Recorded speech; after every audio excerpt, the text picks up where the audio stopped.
lagi akan ngobrol-ngobrol sama teman-teman dari warga peduli AIDS Kecamatan Ujung Berung. Nah, Ibu Camat ini selaku apa di WPA ini, Bu? Kalau di WPA selaku ketua WPA Kecamatan Ujung Berung. Oke. Ketua juga ada CEO khusus untuk Kecamatan Ujung Berung. Tapi dari kepengurusan sosialisasi paparan atau apa itu WPA nanti akan dijelaskan oleh CEO sama bagian program. Semua di sini aktif ya Nanti kalau akan untuk memaparkan ya, begitu ya. ya. Nanti mungkin untuk yang promosi pasangan kedua dari kepengurusan kota sama yang kecamatan nanti akan ekspos. Oke. Ya. Ini sebenarnya kalau misalnya untuk WPA itu dari masing-masing kecamatan ada atau hanya di Kecamatan Ujung Berung aja? Ada, di setiap kecamatan ada Pak. Bahkan di kelurahannya pun ada. Oh, di kelurahan juga Jadi ada. ada BPA kecamatan, kemudian ada juga kader BPA kelurahan. Oke, oh luar biasa ya, jadi ada Tujuannya ininya ya. untuk menjangkau masyarakat kan. Oke. Menghilangkan stigma cerita. Oke.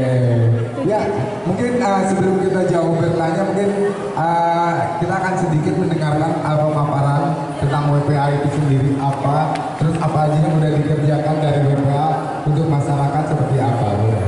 Silakan. Mungkin dari Ayunis dulu ya. Nanti kita bersambung-sambung aja ya Pak ya. Oke.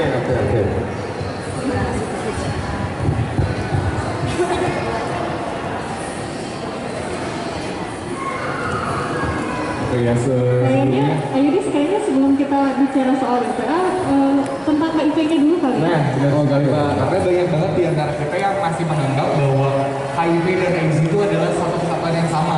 Oke. Padahal sebenarnya HIV dan AIDS itu beda ya Bu? Beda. Jadi kalau HIV itu virusnya, kalau AIDS itu sudah timbul gejalanya Pak. Oh. Tapi masyarakat itu menganggapnya kalau sudah AIDS baru HIV gitu. Padahal orang yang sehat pun seperti kita, kemungkinan seperti bapak-bapak juga yang di sana ya, itu kan tidak ada di jinazah tidak ada tulisan HIV ya, ada nggak? Jadi kita nggak tahu bahwa HIV atau tidak, mas bisa ketahuinya dengan tes. Nah itu kalau sudah terinfeksi HIV belum tentu AIDS Pak. Gitu ya itu sih. Betul. Jadi kalau misalkan seseorang terindikasi HIV, itu belum bisa dinyatakan AIDS karena AIDS itu terjadi karena sekumpulan penyakitnya Bu, karena sistem kekebalan tubuhnya menurun seperti itu. Nah terus kayak tahapannya sih Bu, kayak gimana sih tahapan apa aja sih kalau misalkan orang terindikasi HIV? Pertama ya, kalau kita ingin tahu seseorang itu sudah terinfeksi atau tidak, itu dengan tes dulu Pak. Tapi kemudian kalau selanjutnya, ketika seseorang sudah terinfeksi HIV, itu tidak langsung timbul gejala Pak. Bahkan mungkin orangnya itu tidak sadar. Bahkan masih sehat ya, masih beraktivitas, masih produktif. Cuma ketika sudah timbul gejala, seperti misalnya batuk yang tidak sembuh-sembuh, kemudian kadang kata-kata yang tidak sembuh-sembuh itu sudah bisa dikatakan AIDS. Ya. Oh. Dan itu inkubasinya antara 5 sampai 10 tahun. Oke, itu kalau misalnya kita ingin memeriksakan untuk si HIV itu sendiri, kita kemana gitu? Oh, sekarang udah banyak banget Ya, sih. Sebenarnya puskesmas juga sudah buka. Oh, sudah Jadi, buka ya. puskesmas itu kita ada program namanya Mobile PCP. Oke. Bagi mereka yang merasa beresiko, itu boleh kok datang ke kami. Oh, sudah menunjukkan gejala-gejala yang mungkin wah ini kita HIV Nah, nih misalnya mungkin. nih Bapak nih, saya melakukan hubungan beresiko nih kemarin, saya takut nih, itu boleh Pak. Oh. Cuman idealnya ketika mau melakukan pemeriksaan itu 3 bulan dari setelah melakukan hubungan beresiko. Karena kalau dari melakukan hubungan beresiko itu sampai 3 bulan itu namanya window period Pak. Kalau window period itu biasanya ketika dilakukan tes itu negatif, belum kebaca. Oh, belum kebaca. Jadi baiknya setelah 3 bulan barulah Bapak melakukan tes. Oh, jadi nggak langsung ya kita berhubungan lalu terkena virus itu nggak langsung ya? Karena akan negatif Pak kalau itu. Cuma kalau memang merasa beresiko, jadi gini, seseorang berhubungan dengan seseorang yang sudah yakin dia HIV, itu bisa langsung pengobatan ya Yudis ya. Betul. Nah supaya dia tidak terinfeksi HIV-nya. Tapi kalau sudah yakin ya, misalnya seseorang berhubungan dengan HIV, dia yakin nih orang itu HIV, takut tertular kan, makanya dia harus segera melakukan atau puskesmas atau fasilitas kesehatan lainnya, kemudian langsung melakukan pengobatan. Tapi emang ini si HIV itu kira bisa terjangkitnya apa karena dengan berhubungan saja kah? Atau mungkin ada faktor-faktor lain yang bisa ada ya. Jadi kan intinya HIV itu dari cairan tubuh Pak. Oke. Dari ibu ke anak, dari transfusi darah ya. Transfusi darah. Transfusi Dari darah. jarum suntik yang bergantian. Dari ASI. Oke. Terutama ya hubungan yang berisiko. Oh, sikat gigi tuh biasanya Oh, suka enggak. ya. Sikat gigi. Coba ya. Bukan itu enggak kok. Oh iya kalau sebenarnya ya. Jangan takut, ya. Ya tapi kan ada kalau sikat gigi kan biasanya suka ada keluar darah terus. Betul. Kita pakai sikat gigi orang yang udah terkena virus apa bisa kena lagi nggak gitu? Apa bisa kena nggak orang yang? Memang melalui darah, tapi darah yang ada di sikat gigi itu tidak cukup untuk menularkan. Karena kan Oke. menularkan itu kan harus ada medianya, harus ada jumlah yang cukup dan lain-lain. Oke. Ya seperti itu ya Pak Yus ya. Kalau di kita singkatnya prinsipnya tuh EC Pak. Jadi kayak ada exit, ada jalur keluarnya virus. Kemudian si virus tuh bisa bertahan hidup, bisa survive. Setelah si virusnya survive, terus bisa sufisiennya jumlah virusnya bisa menginfeksi. Oke. Ada jalur masuknya. Kayak misalkan transfusi darah itu kan jalur masuk. Jumlah virusnya ibu menginfeksi atau tidak seperti itu Pak. Oke. Ada jangka waktunya nggak itu? Kalau jangka waktu sih enggak, cuman jumlah medianya Iya. Oh jumlah ininya ya. ada masuknya, exitnya. Oke. Itu ciri-ciri kita terkena virus HIV itu seperti apa sih? Oke. Nah, Oh, ini kita itu kena. dia. Nah, mungkin di antara pengunjung Setia Braga Setiwa ingin tahu juga mungkin ini ciri-ciri kita nih, wah kita kena nih gitu. Ciri-ciri yang awalnya gitu dasarnya kita terkena virus HIV itu seperti apa gitu. Sayangnya tidak ada ciri khusus kalau untuk HIV. Oke. Hanya bisa tahu ketika melakukan tes. Oh, Jadi makanya ketika seseorang sudah melakukan hubungan yang beresiko atau merasa dia beresiko, baik dari suami, baik dari pasangan, atau ketika dia sudah melakukan hubungan beresiko, maaf ya, Oke. misalnya ketemu dengan Iya. eh, Oke. seseorang Oke, ketemu dengan ya, oke. langsung saja melakukan pemeriksaan. Nah, Oke. baiknya itu setelah 3 bulan. Oh, setelah 3 bulan. Nah, Kecuali kita kalau dia yakin ya, kalau dia yakin kita bisa langsung pengobatan jadi. oke. Pokoknya untuk si HIV sendiri Pak nggak ada ciri fisik khusus yang bisa terlihat. Jadi baru bisa dipastikan dia HIV atau tidak itu setelah melalui VCT ya Bu, voluntary Iya. counseling test. Jadi setelah melakukan rapid test HIV Oke. itu bisa ketahuan. Oke, itu di rumah sakit ya Ya. untuk tesnya di rumah Tesnya sakit. bisa ya? di rumah Oh, sakit, di di mana aja puskesmas, di bisa, semua. Oh, di puskesmas sebenarnya udah ada gitu. Udah ada Pak. Ya, sudah. Oh, Makanya kita sosialisasi karena memang banyak yang tidak mengetahui. Betul. Betul. Tapi tes HIV ini tidak untuk yang mandiri misalnya gini. Saya butuh untuk pendidikan misalnya. Saya untuk melakukan pekerjaan tes HIV itu nggak bisa. Oh, nggak bisa ya. Untuk mereka yang merasa beresiko dan bisa dipertanggungjawabkan kalau memang mereka merasa beresiko. Oke. Karena nanti pertanyaannya pun khusus Pak. Gitu. Iya, Kan ada iya, yang iya. datang, Iya, iya. saya pengen tes karena mau masuk universitas. Ya betul banyak yang ini.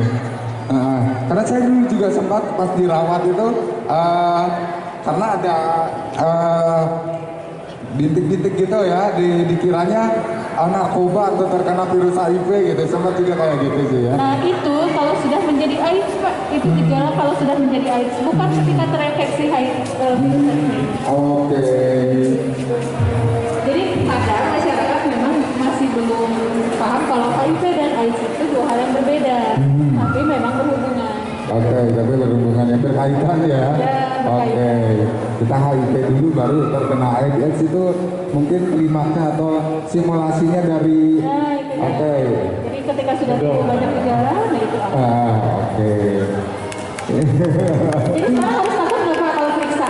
Gimana? Harus takut nggak Pak masyarakat kalau periksa? Enggak, mesti takut lah. Karena Kalau memang mereka Tidak berisiko, betul Ibu. terinfeksi, justru cepet-cepet periksa. Betul. Harus ada obatnya ya. Betul. Tidak menyembuhkan, tapi untuk mempertahankan daya tahan tubuh. iya untuk mempertahankan. Dan kualitas hidupnya pun bisa lebih. Betul. Ya, baik ya.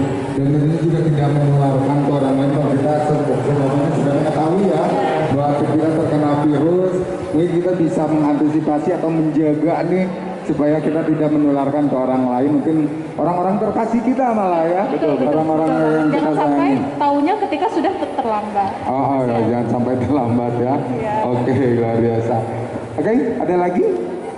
Oke, iya. Terima kasih Pak dikasih waktu.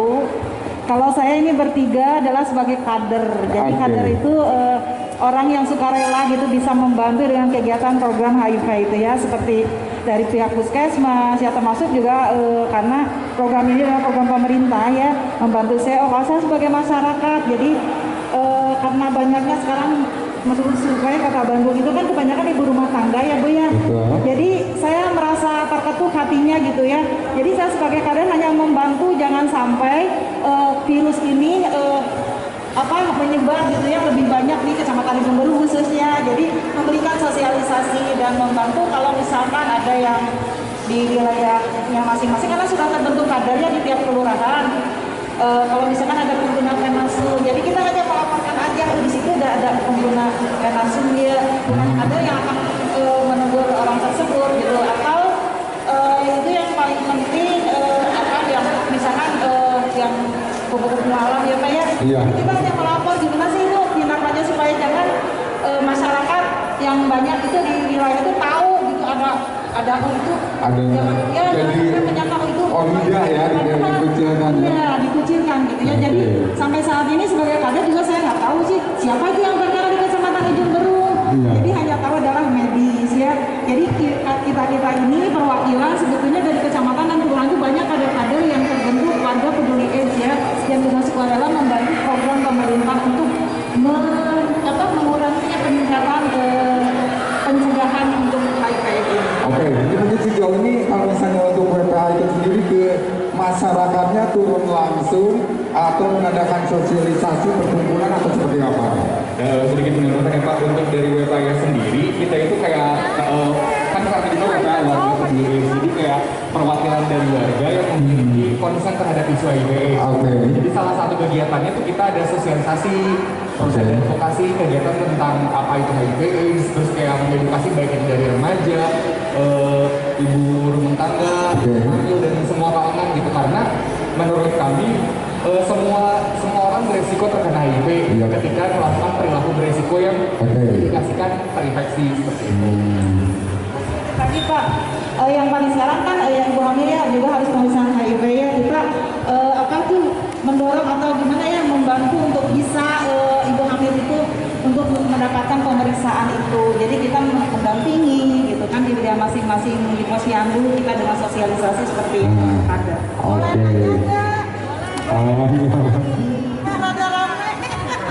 Oke, Ibu silakan. Iya, terima kasih. Luar biasa ini buat teman-teman dari Ujung Berung, ini luar biasa. Ada beberapa hal yang ingin saya tanyakan terkait dengan pencegahan dan orang yang sudah terkena. Bagaimana tipsnya? Karena mereka itu tidak mudah untuk diterima di masyarakat, sehingga mereka rasa percaya dirinya juga nantinya jadi menurun. Kemudian juga masyarakat tidak semudah itu menerima orang-orang yang sudah terkena HIV dan AIDS ini. Mudah-mudahan nanti kedepannya ini menjadi teman-teman yang di Ujung Berung ini menjadi pelopor nanti Kota Bandung. Itu yang pertama. Yang kedua saya ingin bertanya kepada teman-teman, itu pertanyaan yang pertama ya. Yang kedua buat teman-teman nih yang menjadi aktivis ya di WPA ini, sebenarnya apa yang dicari? Karena memang selama ini ibu-ibu kan senangnya mendingan jalan-jalan gitu ke mall, kemudian ngegosip gitu ya. Ini hebat ibu-ibu ini gitu kan. Sebenarnya hal apa yang menjadi aktivis, para aktivis ini mau berkorban, mau rela untuk terjun ke lapangan? Jangan-jangan kan nanti ada rasa ingin takut tertular gitu atau gimana? Nah itu saja sih dua pertanyaan itu mungkin yang mewakili dari pengunjung-pengunjung yang ada di Braga City Walk ini. Terima kasih. Terima kasih sekali Bu. Terima kasih Bu. Ya, silakan. Yang pertanyaan pertama pasti dijawabnya sama kami ya Bu ya. Yang kedua pasti sama ibu-ibu ini nih. Nah yang pertama itu kalau dari saya sih bagaimana caranya supaya masyarakat semakin tahu dan tidak melakukan stigma ya Pak ya. Stigma itu seperti itu, jadi mengucilkan. Di antaranya mengucilkan. Nah di samping kita melakukan pemeriksaan, cara melakukan pemeriksaan, tes pelayanan VCT itu kita melakukan ke hotspot Pak, misalnya ke ASN yang memang mereka mengkoordinir masalah penggunaan alat suntik atau LSR itu laki-laki ya Pak ya. Nah kita gencar melakukan tes pelayanan, kemudian kita pun gencar melakukan Sosialisasi ya. Karena sosialisasi ini sangat penting, Pak. Oke. Sosialisasi ini memberikan pemahaman kepada masyarakat bagaimana cara merubah paradigma ini. Oke. Karena stigma ini karena mindsetnya yang kita harus bukan merubah ya, pelan-pelan memberikan edukasi kepada masyarakat supaya stigma ini semakin lama semakin berubah. Yang penting itu, Pak. Jadi kalau misalnya masyarakat sudah mengerti, oh ternyata HIV itu dengan pelukan aja nggak menular, keringat tidak penularannya menular, ya. berenang tidak menular, Oke. itu mereka tidak akan melakukan stigma lagi. Oke. Gitu. Ya ada tambahan akhirnya, enggak? Ya kalau paling tambahannya untuk ODIF orang dengan HIV sendiri itu Pak, kita menjaga kerahasiaannya. Jadi kenapa itu dijaga? Karena kan supaya si ODIF ini bisa hidup berdampingan dengan masyarakat, dan untuk masalah nama dan alamat itu hanya Dinkes yang tahu ya Bu, karena itu bersifat kerahasiaan dan ada undang-undang yang melindungi hal tersebut. Seperti itu. Nah gitu, jadi untuk orang yang mungkin beresiko dan mau melakukan tes, ya lakukan tes aja di fasilitas pelayanan kesehatan karena rahasianya tetap terjaga. Seperti itu kalau dari saya. Terima kasih. Iya, untuk pertanyaan yang dari audiens, memang yang pertama ya jadi kader itu memang sukarela ya, tidak mudah Bu, apalagi ini kalau dengar gitu ya selintas aja, aduh siun deh menular ya, tapi kita karena kita sudah jadi kader, bukan kader PPA saja ya. Jadi di sana kader di PPA itu yang mampu dan mau.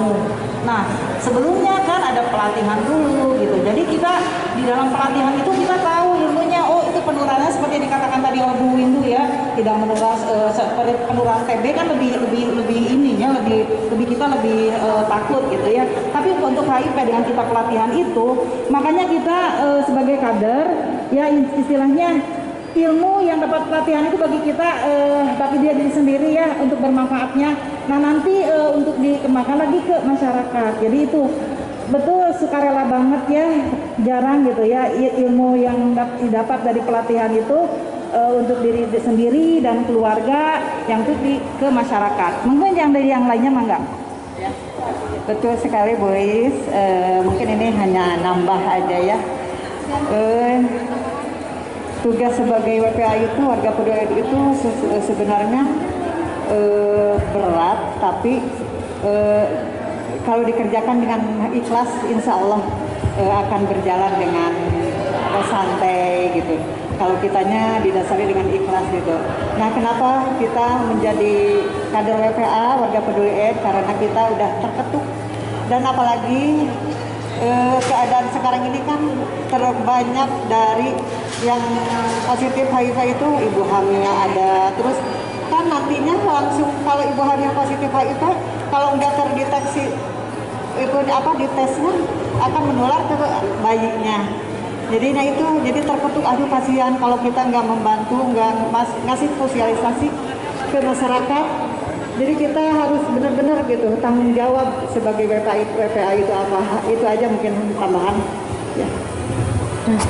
Kalau saya pribadi, karena saya ibu muda dan memang HIV itu menyerangnya rata-rata ibu muda, jadi saya pertama-tama mensosialisasikan diri kepada orang-orang di sekitar saya supaya oh iya pentingnya hidup lebih sehat kayak gitu, menghindari dari jajan kayak gitu, atau misalnya kita gimana caranya supaya teman-teman tuh tahu oh ternyata ibu rumah tangga itu lebih banyak beresiko ketimbang yang lainnya. Jadi saya sih ngerasa kalau saya sebagai ibu muda yang lagi aktif-aktifnya supaya bisa saling menjaga, karena tugas saya itu hanya bisa mengedukasi, selebihnya kalau itu sudah tugas tim kesehatan. Kayak gitu aja sih sebenarnya.